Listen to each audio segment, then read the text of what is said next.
नमस्कार लाडक्या बहिणींनो, मी जयदीप सावंत. तर लाडक्या बहिणींसाठी एक नवीन अपडेट आलेली आहे. ती काय आहे आज आपण जाणून घेऊया.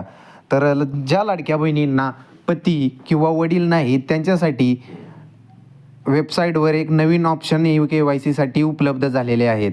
तर त्याची A to Z प्रोसेस आपण ह्या व्हिडिओमध्ये जाणून घेणार आहोत. तर ती कशी जाणून घेणार आहे ते पाहूया. तर चला लाडक्या बहिणींनो, पहिले तुम्हाला वेबसाईटवर जाऊन लिंक ओपन करून येथे क्लिक करायचे की तुम्हाला तिथे क्लिक केले की तुम्हाला तुमचा आधार कार्ड नंबर टाकून आणि खाली दिलेला कॅप्चा टाकून तुम्हाला मी सहमत आहे करून सबमिट करायचे आहे. पुढे तुम्हाला नवीन ऑप्शन आलेला आहे की विवाहित किंवा अविवाहित. विवाहितवर तुम्ही क्लिक करा. परत पुढचे ऑप्शन येतात, पती हयात आहे, पती हयात नाही किंवा आणि खालचा एक ऑप्शन येतो. तर तुमचा पती हयात नसतील तर तिथं तुम्ही करायचे आहे पती हयात नाहीत. तर पुढे जाऊन तुम्हाला ते 2 ऑप्शन येतील, तिथे तुम्हाला नाही म्हणून करायचे आहे.